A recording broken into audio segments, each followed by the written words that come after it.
शादी कर लेती है, बाद में पता चलता है वाह, आपके बेस्ट फ्रेंड शादी कर ले और आपको ना बुलाए, आपको बहुत बुरा लगेगा। अरे उस बाप को कितना बुरा लगेगा, उस माँ को कितना बुरा लगेगा जब खुद की संतान अपनी शादी में अपने माँ बाप को बुलाना जरूरी नहीं समझते। ऐसा हमारा भारत नहीं रहा। ऐसे विचार आपके ना हो जाएं, कहीं चरित्र से गिर ना जाएं, नहीं तो ना घर के ना घाट के कहीं ये स्थिति उत्पन्न ना हो जाए। इसलिए आपको चरित्र का विशेष ख्याल रखना चाहिए। हर बच्चे को अपने चरित्र का ख्याल स्वयं ही रखना पड़ेगा। आज की हवा ऐसी है कि बच्चे चरित्र से जल्दी गिर जाते हैं। अच्छी परवरिश इसी को तो कहते हैं कि आपके बच्चों के संस्कार बचे रहें। बहुत अच्छी डिग्री है आपके बच्चों के पास, पर संस्कार नहीं है, उनका चरित्र अच्छा नहीं है, तो बहुत बड़ी डिग्री क्या कर लेगी। हाँ, हमारे भारत में आज भी डिग्री की पूजा नहीं, आज भी चरित्र की पूजा है। हम लोग यही तो चाहते हैं। आप अपने गांव की आपकी जो सोसाइटी है, आपका जो मोहल्ला है, उस सोसाइटी का अध्यक्ष आप किसे बनाएंगे? अच्छे व्यक्ति को बनाएंगे। आप अपने क्षेत्र का नेता किसे बनाएंगे? अच्छे व्यक्ति को बनाएंगे। आप देश का मंत्री किसे बनाएंगे? अच्छे व्यक्ति को बनाएंगे। आप हमेशा यही चाहेंगे कि हमारे देश का प्रधानमंत्री चरित्र के अच्छे हों, मुख्यमंत्री चरित्र के अच्छे हों, यहाँ तक कि हमारे विधायक चरित्र के अच्छे हों, हमारे पार्षद चरित्र के अच्छे हों, हमारे पड़ोसी भी चरित्र के अच्छे हों। आप उन्हीं के घर के पास रहना चाहते हैं जो चरित्र के अच्छे हों। कई बार आपका पड़ोसी बुरा होता है ना, घटिया होता है, तो आप करोड़ों का बंगला क्यों ना हो, आप परेशान हो जाते हैं, यार हमारा पड़ोसी अच्छा नहीं, चरित्र के अच्छे नहीं है। लोग गंदे लोग यहाँ रहते हैं, गंदी बातें होती हैं। अरे भाई, आज भी हम चरित्रवानों को ढूंढते हैं कि कोई चरित्र का अच्छा मिल जाए तो उसको हम अपने पड़ोसी बना लें या हम उसके पड़ोसी बन जाए। चरित्र के अच्छे लोग हों। जहाँ चरित्र अच्छा होता है वहाँ सब चीज़ें अच्छी होती हैं। इसलिए आप भी अपने घर का वातावरण बनाएं कि आपके बच्चे कभी भी गलत निर्णय ना लें और गलत मार्ग पर कभी चले ना। इसके लिए आपको चरित्र का ख्याल, संस्कारों का ख्याल रखना होगा। बाद में बहुत सारे बच्चे, अभी एक हमारे जानने वाले दुबई से आए, उन्होंने हमसे कहा महाराज जी हम अभी दुबई गए थे और दुबई के साथ बहुत सारे देशों में उन्होंने यात्राएं की हैं। उन्होंने हमें हाल बताया, बोले महाराज जी हम दुबई गए और जापान गए और अमेरिका भी गए, यहाँ हमने चीज़ें देखी। हमने कहा क्या देखा आपने? हमने कहा बड़ी बड़ी होटलों में वहाँ पर हमारे भारत की बेटियाँ, लड़कियाँ बर्तन धुल रही हैं। हमने कहा ये क्या बात कर रहे हैं आप?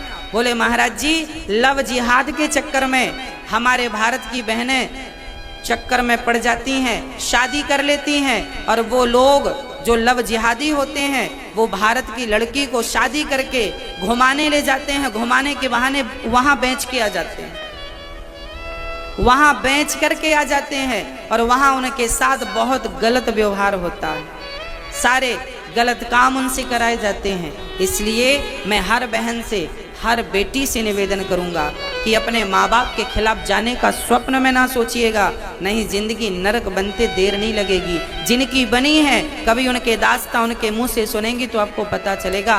कितने वाक्य मेरे पास हैं, कितने लोग आते हैं, मिलते हैं, बात करते हैं सब्जेक्टों में।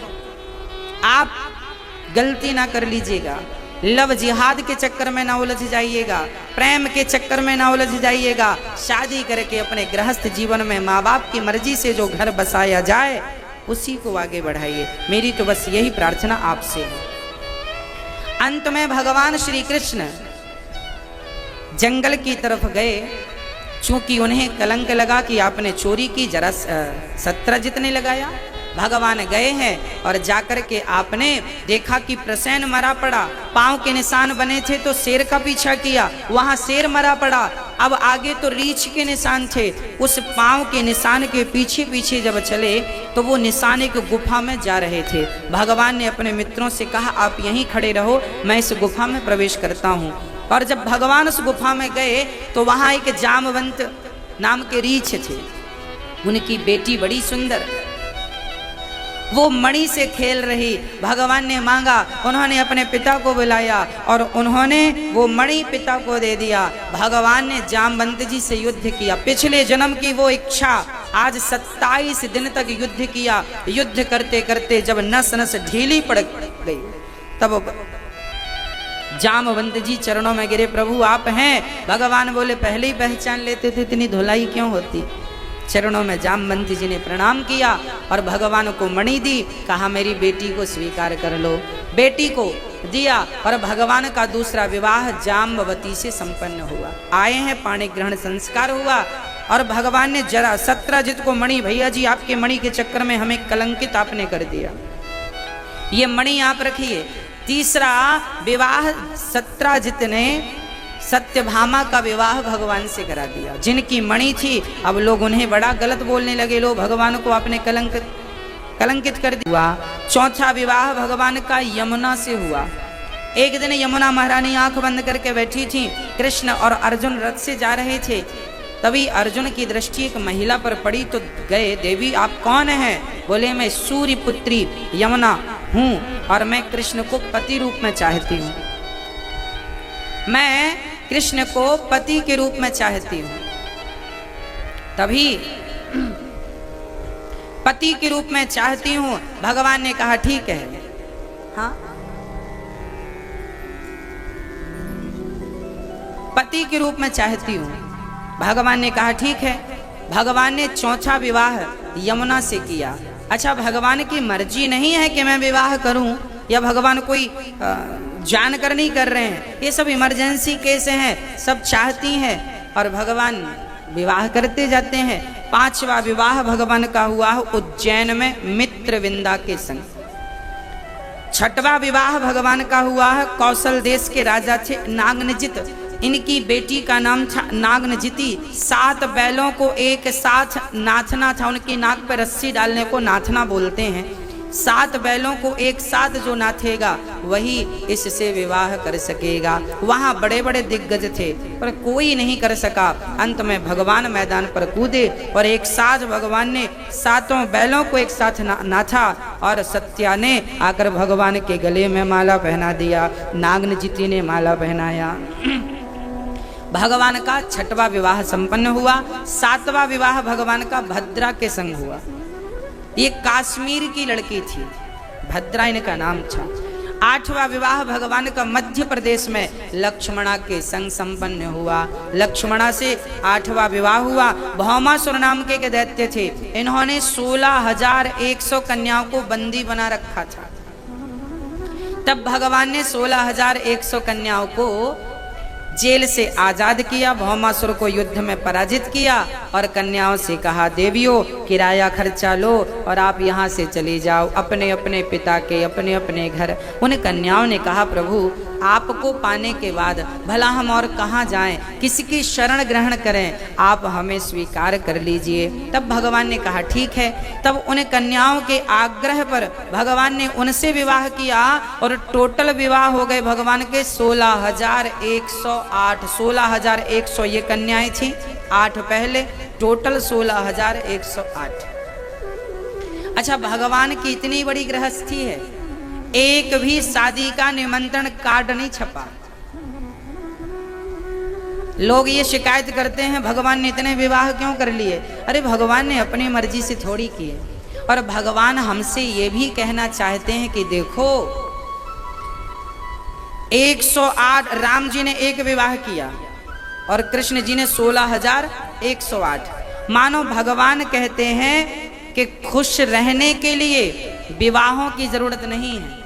आप तो एक पत्नी के संग भी खुश रह सकते हैं राम बनकर, और 108 16,108 भी हों, पर 16,108 पत्नियां भगवान की हैं। हर पत्नी के 10 बेटा और 1 बेटी हैं, फिर भी भगवान मुस्कुरा रहे हैं, फिर भी भगवान प्रसन्न हैं। मतलब गृहस्थी बड़ी है फिर भी कोई टेंशन नहीं है। नहीं तो लोगों को एक पत्नी संभाली नहीं संभलती, एक पत्नी में परेशान हो जाते हैं और क्या क्या जीवन में घटनाएं दुर्घटनाएं घट जाती हैं। पर भगवान ने सब कुछ करके दिखाया। एक पत्नी व्रता भी बन के दिखाते हैं और बहुत सारी पत्नियों के बीच में भी सफल गृहस्थी निभाकर दिखाते हैं। मतलब हर क्षेत्र में भगवान सफल हैं। अब भगवान एक दिन रुक्मणी से वार्ता कर रहे थे और बाणासुर का भगवान ने उद्धार जब किया, अनिरुद्ध का विवाह उषा से कराया। उषा और अनिरुद्ध का जब विवाह हुआ, उसके बाद भगवान के मित्र, भगवान के बच्चे जो अब थे हर रानी के बच्चे, वो बच्चे एक दिन क्या हुआ कि एक जंगल में खेलने के लिए चले गए और उस जंगल में एक कुआं था। गेंद का खेल खेलते खेलते भगवान के बच्चों की गेंद कुएं में गिर पड़ी। तभी भगवान वो गेंद लेने के लिए बच्चों को भेजते हैं तो वहां एक बहुत बड़ा गिरगिट पड़ा था। भगवान ने कहा, ये गिरगिट कौन है? ये बच्चों ने बुलाया। भगवान ने आकर गिरगिट को स्पर्श किया तो गिरगिट से एक मनुष्य प्रकट हो गया। भगवान ने कहा, भाई कौन हो, परिचय दो। तब उस गिरगिट ने कहा, रघो नाम नरेंद्रोहा मिक्ष्वाकुत नया प्रभो। महाराज मेरा नाम है इक्ष्वाकु वंश का राजा नृग हूं, मेरा नाम नृग है। अच्छा, तो आप गिरगिट कैसे बन पड़े? बोले, मैंने गायों का दान दिया था पर मुझसे एक गलती हो गई।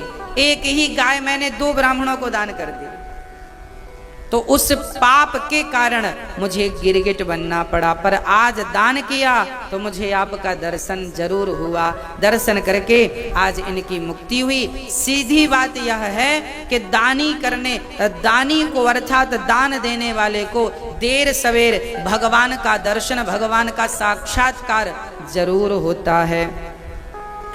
भगवान ने नृग का उद्धार किया और एक दिन भगवान ने पौंड्रक और काशी राज का द्विविद का उद्धार किया। एक पौंड्रक नाम का एक राजा था, नकली हाथ लगा करके घूमता था। लकड़ी के नकली हाथ बनवाए और अपने आप को भगवान कहता था, भगवान हूं मैं, भगवान हूं मैं। पौंड्रक ये कहता मैं भगवान हूं। भगवान से एक दिन युद्ध हुआ तो भगवान ने सुदर्शन से उसका सिर खंडित कर दिया। वो जमाने में घूम घूम को यही दलीलें करता कि मैं भगवान हूं, मैं ही भगवान हूं। ये भागवत में छोटी छोटी जो चर्चाएं हैं ना, ये हम सभी के लिए बहुत बड़ा सबक है, शिक्षा है। क्या शिक्षा है? आज हमारे देश में बहुत सारी संप्रदाय ऐसी हैं, बहुत सारे लोग ऐसे हैं जो भगवान किसी और को मानते हैं। मैं आप सभी से एक बात बहुत जिम्मेदारी से कह दूं कि भगवान यदि कोई है तो भगवान केवल नारायण है। वही नारायण राम है, वही नारायण कृष्ण है, वही नारायण शंकर है, वही नारायण देवी के रूप में, दुर्गा के रूप में प्रकट है। मतलब यही जो हम नाम गिना रहे हैं, इनके सिवा भी कोई भगवान है। यदि इनके सिवा कोई भगवान कहे अपने आप को तो वो सब फ्रॉड है। आप फ्रॉड के चक्कर में ना उलझ जाइएगा। भगवान कौन है आज मैं आपको बता देता हूं। अच्छा, भगवान कितने हैं पहले तो ये बताओ। मैया जी बताओ, भगवान कितने हैं? कितने भगवान होते हैं आप बताइए। एक को ब्रह्म द्वितीयो नास्ति, ईश्वर एक है। अब यहां प्रश्न ये खड़ा हो गया कि यदि भगवान एक है तो फिर राम जी का मंदिर अलग है, कृष्ण जी का अलग है, दुर्गा जी का अलग है, शंकर जी का अलग है। ये क्यों? यदि ईश्वर एक था तो मंदिर भी एक होना चाहिए। जैसे कि हमारे भारत के कभी कभी मुसलमान भाई बैठते हैं ना हिंदू भाई के पास, तो वो भी यही दलील रखते हैं कि ये बताओ, हमारा अल्लाह तो एक है पर तुम्हारे भगवान तो बहुत सारे हैं। तब आप उन मुसलमान भाइयों से क्या जवाब दीजिए, उन्हें क्या जवाब देना है वो मैं आपको बोल दूं कि कभी आपके संग कोई मुसलमान भाई बैठे और वो कहे कि हमारा तो एक है। जैसे क्रिश्चियन भी एक यीशु को मानते हैं, उनका एक ही यीशु है, मुसलमानों का एक ही अल्लाह है, और हम हिंदुओं के पास राम हैं, कृष्ण हैं, दुर्गा जी, शंकर जी, हनुमान जी। तो हिंदू जरा कंफ्यूज रहता है कि एक ईश्वर है तो इतने सारे क्यों। आज इस क्यों का उत्तर मैं आपको देता हूं। कोई आपसे पूछे तो आप इसका उत्तर दीजिए। देखिए, हमारे यहाँ भी भगवान एक ही है, हमारे यहाँ दो भगवान नहीं है, एक ही ईश्वर, एको ब्रह्म द्वितीयो नास्ति, ईश्वर एक है। तो फिर प्रश्न खड़ा हुआ, ईश्वर एक है तो राम अलग, दुर्गा जी, शंकर जी, हनुमान जी और ये कृष्ण जी अलग। देखो हैं तो एक, पर नाम और रूप अलग अलग है। समझिएगा कैसे? जैसे पानी एक है, पर वही पानी जब भाप बन जाता है तो उसे आप भाप कहते हैं। सुबह सुबह जो बूंदें गिरती हैं आकाश से उसे आप ओश कहते हैं। हाँ, और वही पानी जब बर्फ बन जाता है तो आप बर्फ कहते हैं। और वही पानी, सिंपल पानी। तो पानी एक, भाप दो, ओस तीन, बर्फ चार, टोटल कितने? चार है। तो चार, पर सच्ची बात यह है कि ये चार होकर भी तत्व तो एक ही है, पानी। हाँ या ना? मैया समझ में आ रही है बात? पानी ही बर्फ बना ना, पानी ही तो भाप बनी ना, पानी ही तो ओस बना, अलग से तो कुछ आया नहीं। पानी ही चार रूपों में विभक्त हो गया। और केवल चार रूप नहीं है, नाम भी चार हो गए। पानी, बर्फ, भाप, ओस, नाम भी चार, रूप भी चार। भाप का रूप आकार अलग है, पानी का अलग है, वाष्प का अलग है, बर्फ का अलग है। नाम अलग, रूप अलग, तत्व एक। उसी प्रकार नाम अलग है, राम, कृष्ण, दुर्गा, शंकर जी, हनुमान जी, नाम अलग, रूप भी अलग है, पर तत्व ईश्वर एक ही है। वह एक ही राम बन गए, वह एक ही कृष्ण बन गए, वह एक ही दुर्गा बन गए, वह एक ही शंकर बन गए, वह एक ही एक है, दो नहीं है। एक दूसरा उदाहरण से समझते हैं। जैसे स्त्री, स्त्री के चार नाम हैं। हर महिला के चार नाम होते हैं। पहला नाम है उसका बेटी, दूसरा नाम है पत्नी, तीसरा नाम है बहन और चौथा नाम है माँ। एक स्त्री को आप बेटी भी कहते हैं। एक ही स्त्री जब उसे उसका पिता देखता है तो किस रूप में? पुत्री। पति देखता है तो पत्नी, भाई देखता है तो बहन और पुत्र देखता है तो माँ। एक ही स्त्री को देखने वाले कितने हो गए? एक ही स्त्री को देखने वाले जब चार भय तो उस एक को ही चार रूपों में देखा कि नहीं? हाँ या ना? हाँ या ना? एक ही स्त्री को बेटे ने माँ के रूप में, पत्नी, पति ने पत्नी के रूप में, पिता ने पुत्री के रूप में, बहन, भाई ने बहन के रूप में, एक को चार ने देखा तो रूप चार हो गए। उसी प्रकार परमात्मा एक ही है, उन्हें देखने वाले अनेक हैं, इसलिए उन्हें अनेक रूपों में परमात्मा को लोग देखते हैं। कोई राम के रूप में देख लेता है, कोई कृष्ण के रूप में, कोई दुर्गा के रूप में, कोई शंकर जी। शंकर भी वही है, राम भी वही है, कृष्ण भी वही है, नारायण भी वही है। एक रत्ती मात्र का फर्क नहीं है। नारायण ही राम, उन्हें ही कोई जगन्नाथ कहकर बुलाता है, तो उन्हें ही कोई द्वारिकाधीश, तो उन्हें कोई वृंदावन बिहारी, तो उन्हें कोई सांवरिया सेठ, तो खाटू श्याम, तो उन्हीं को कोई 12 ज्योतिर्लिंग कह करके बुलाता है। वह एक ही अनेक रूपों में विभक्त हैं। शंकर जी हनुमान जी बन गए तो हम हनुमान जी को शंकर जी से अलग कैसे माने? और ये जो दुर्गा मैया है, आज मैं दुर्गा मैया का भी आपको परिचय कराऊं। ये दुर्गा मैया कौन है? ये दुर्गा मैया कौन है? अरे श्री राधा रानी ही तो शक्ति है। राधा ही दुर्गा है, सीता ही दुर्गा है, और दुर्गा ही सीता है, दुर्गा ही राधा है। हमारी जो श्री राधा रानी है यही सारी देवियों की अधिष्ठात्री है, और राधा ही ये 9 देवियों के रूप में पूजी जाती हैं। और राधा कौन है? राधा ही कृष्ण है, कृष्ण ही राधा। तो फिर दुर्गा भी कृष्ण हो गई, कृष्ण भी दुर्गा हो गई। एक ही अनेक रूप में है। जैसे आपके बेटे के 2 नाम हैं, स्कूल का अलग, घर का अलग। आपके 2 नाम हो सकते हैं तो भगवान के नाम अलग नहीं हो सकते क्या? एक स्त्री के 4 रूप हो सकते हैं तो भगवान के रूप नहीं हो सकते क्या? है वही। अब हम लोग ना समझते नहीं हैं, सत्संग करते नहीं हैं, ये बातें होती नहीं हैं, तो कन्फ्यूजन पैदा हो जाता है कि राम की पूजा करें कि कृष्ण की। अच्छा ये बताइए, मीरा किसकी दीवानी थी? बोलो जोर से। किसकी? कृष्ण की दीवानी थी। पर मीरा भी राम राम जपती थी। मीरा कृष्ण की दीवानी तो थी, पर जाप राम का करती थी। इसलिए तो मीरा ने पद गाया है कि पायो जी मैंने राम रतन धन।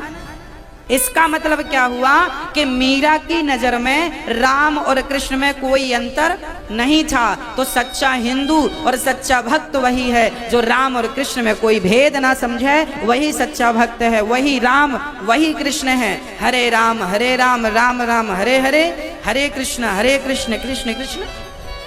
दोनों का नाम मिलता है तब एक मंत्र पूरा होता है, इसे महामंत्र कहते हैं। तो आप कभी भी ये कन्फ्यूजन पैदा ना करें, और किसी को कन्फ्यूजन है तो आप जल्दी से अपने विवेक से, अपने ज्ञान से उसके कन्फ्यूजन को मिटाएं। वह परमात्मा एक ही है। और आज यदि आप राम कृष्ण को, अभी मैंने सुना हमारे भारत में कुछ बाबा लोग ऐसे हैं, कुछ लोग गुरु लोग ऐसे हैं जो भगवान की तस्वीर फेंकवा देते हैं। एक मैया का फोन आया, बोले गुरुजी हमारे गुरुजी ने कहा राम को फेंक दो। कृष्ण के तस्वीर को नदी में डलवा दिया, शालिग्राम को, लड्डू गोपाल जी को नदी में डलवा दिया, और अपनी फोटो दी, बोले हमारी फोटो की पूजा करो। ऐसे भी गिरोह आज काम कर रहे हैं हमारे भारत में, एक्टिव हैं। ऐसे गिरोह भी काम कर रहे हैं और लोग उनके भड़कावे में आ जाते हैं। हाँ, उनके भड़कावे में आ जाते हैं। मैं आपसे हाथ जोड़ के प्रार्थना करता हूं कि आप कन्फ्यूजन ना पैदा करें। हमारे प्राचीन तो राम हैं। जब कोई मरता था ना, आज के 1000 साल पहले भी, तो यही बोला जाता था कि राम नाम सत्य है। अरे राम का नाम वो नाम है जिसने पत्थर को डूबने नहीं दिया। यदि उस नाम ने पत्थर को नहीं डूबने दिया तो विश्वास रखो वो आपको और हमें भी डूबने नहीं देगा। उस नाम पर विश्वास रखना, यही अनादि है, यही नाम कल्याणकारी है, यही कृष्ण का नाम कल्याणकारी है, नारायण का नाम कल्याणकारी है। हाँ, तो कबीरदास जी भी कहते हैं, कबीरदास जी कहते हैं कि कबीरा सब जग निर्धना, धनवंता नहीं कोय।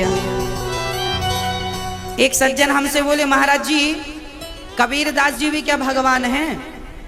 हमने कहा भाई कबीरदास जी भगवान नहीं हैं, कबीरदास जी तो बहुत बड़े भक्त हुए हैं। पर कबीरदास जी की ही वाणी में बोल रहा हूं। कबीरदास जी ने क्या कहा जरा सुनिएगा। कबीरदास जी खुद कह रहे हैं कि कबीरा सब जग निर्धना, धनवंता नहीं कोय, धनवंता सोई जानिए, जिखे राम नाम धन होय। जिसके पास राम नाम की संपत्ति है वो अमीर है। ये कौन कह रहा है? कबीर जी कह रहे हैं। कबीरदास जी खुद कह रहे हैं कि जिसके पास राम नाम की संपत्ति है वो अमीर है। और कुछ लोग ये कहते हैं कबीर जी भगवान है। कबीर जी ने तो अपने आप को कभी भगवान नहीं कहते। कबीर जी तो अपने आप को कबीरदास जी, तुलसीदास जी, सूरदास जी सब एक ही है।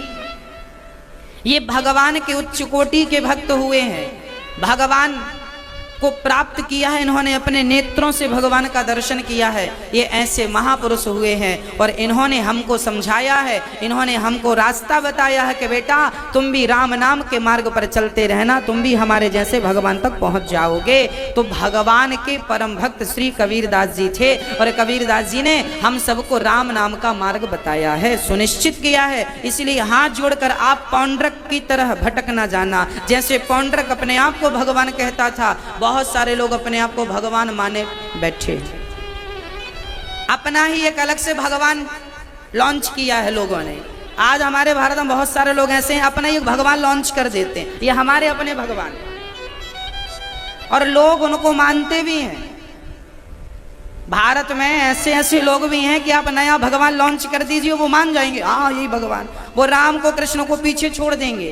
कुछ दिन पहले एक बाबा जी ने कहा हमारी तस्वीर रखो, कृपानी शुरू हो जाएगी। लोगों ने रखनी शुरू कर दी। उन्होंने भगवान को फेंकवा दिया शंकर जी की तस्वीर, इस चक्कर में कि कृपानी शुरू हो जाएगी। लो, अब ऐसे ऐसे लोग हैं तो इनका क्या इलाज है? राम को छोड़कर, कृष्ण को छोड़कर किसी की कोई गति नहीं है। मैं तो आपसे बार बार यही निवेदन करूंगा, कोई 1 करोड़ मुझे दे, कोई मुझे पूरी दुनिया का साम्राज्य दे दे और मुझसे कह दे, ये अपनी बात कर रहा हूं मैं, कोई अनिरुद्ध को, कोई इस दास को पूरी दुनिया की संपदा लाकर चरणों में रख दे और कह दे कि आप राम और कृष्ण को भूल जाइए और इनको भगवान मान लीजिए, तो जैसे पतिव्रता नारी अपने पति के सिवा किसी और को पति नहीं मान सकती, उसी प्रकार मैं राम और कृष्ण को, कृष्ण के सिवा किसी और को भगवान नहीं मान सकता।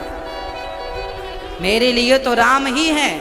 हाँ, फिर तो मेरे लिए मेरी माँ भी भगवान है, फिर मेरे लिए तो मेरे पिता भी भगवान है, फिर तो मेरे लिए, फिर तो जब वो दृष्टि बनेगी तो फिर तो सब भगवान के रूप में, पर वो दृष्टि बने तब। अभी वो दृष्टि नहीं बनी और मैं कहने लग जाऊं कि मैं केवल पर्टिकुलर उनको भगवान मानता हूं, तो ये बात गलत हो जाएगी। यदि आप सब में भगवान का दर्शन करने लगे तो फिर सब में भगवान है, फिर तो कोई सवाल खड़ा नहीं होता। पर आप राम और कृष्ण को भगवान ना मानकर किसी और को भगवान माने, राम को मंदिर से निकलवाएं और वहां पर किसी और को बिठा कर कहें ये भगवान है, तो समझौता नहीं होगा। जैसे पत्नी अपने पति के सिवा किसी और को पति का स्थान नहीं दे सकती, ऐसे ये दास भगवान का स्थान अपने राम और कृष्ण के सिवा किसी और को भगवान का स्थान नहीं दे सकता। ये अपनी मेरी विचारधारा है, आपकी अपनी विचारधारा हो सकती है, आपकी अपनी विचारधारा, अपनी सोच हो सकती है, ये तो मेरी अपनी सोच है। ये तो शास्त्र यही कहते हैं, लक्ष्मण जी कहते हैं राम रक्षा स्तोत्र में, माता रामो मत पिता रामचंद्र, स्वामी रामो मत सखा रामचंद्र, सर्वस्वम में रामचंद्रो दयालु नान्यम जाने नहीं व जाने न जाने। राम के सिवा मैं किसी को नहीं जानता, कृष्ण के सिवा मैं, नारायण के सिवा मैं किसी को नहीं जानता। बोलिए भक्त वत्सल भगवान की।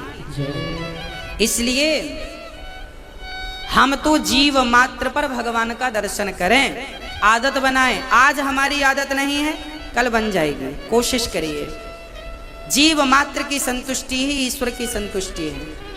जैसा कि रोज की तरह आप देखते हैं, श्री धाम वृंदावन में अन्य क्षेत्र चल रहा है, दवाई क्षेत्र चल रहा है, दवा क्षेत्र, चिकित्सा चल रही है, प्राथमिक चिकित्सा चल रही है, निःशुल्क सबका इलाज, निःशुल्क सबको भोजन।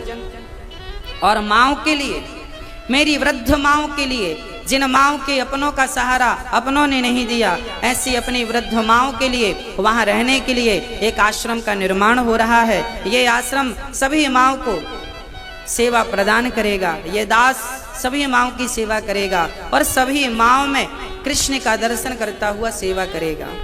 मैं अपनी दृष्टि भी धीरे धीरे सब में भगवान वाली बनाऊंगा, अभी बनी नहीं है, बन जाएगी तो वो स्थितियां अलग हो जाएंगी। हाँ, धीरे धीरे करत करत अभ्यास के जड़मति होत सो जान। पहले हमें ब्लैक बोर्ड में का को समझना पड़ेगा, उसके बाद का ज्ञान जब होगा तो सर्वत्र का समझ में आने लगेगा। आपने बोला का, मैं समझ गया। छोटे से बच्चे को आप का बोलेंगे नहीं समझेगा, क्योंकि का बोध अभी उसके भीतर नहीं गया।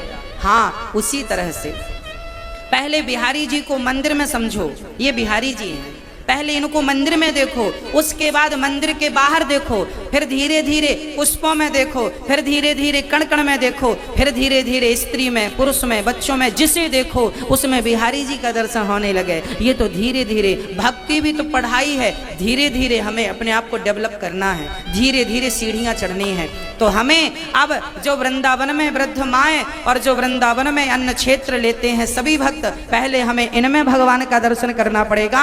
जब हमने 4-5 लोगों में बिहारी जी का दर्शन करना शुरू किया तो फिर 10 लोगों में दर्शन करूंगा, फिर 100 लोगों में दर्शन करूंगा, फिर 1000 लोगों में दर्शन करूंगा, फिर 10,000 में बिहारी जी का दर्शन होगा, फिर धीरे धीरे जिसे देखो वही बिहारी जी।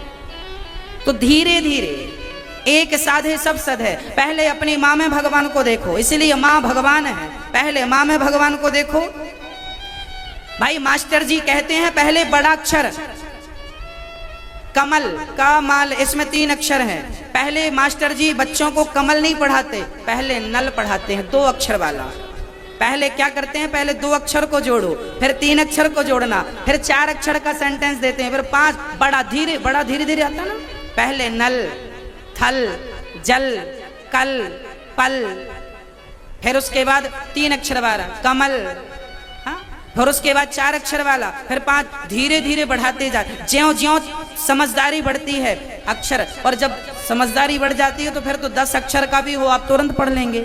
हाँ, उसी प्रकार पहले अपनी माँ में भगवान को देखो, अपने पिता में, ये हो गए 2 अक्षर नल, है ना, माता पिता। माता पिता, पहले माँ में भगवान, पिता में, पहले 2 में भगवान देखो, फिर तीसरा गुरु में भगवान देखना शुरू करो धीरे से। उसके बाद फिर मंदिर में भगवान को देखो, सब जगह भगवान बैठे हैं, ये राम जी, ये दुर्गा जी।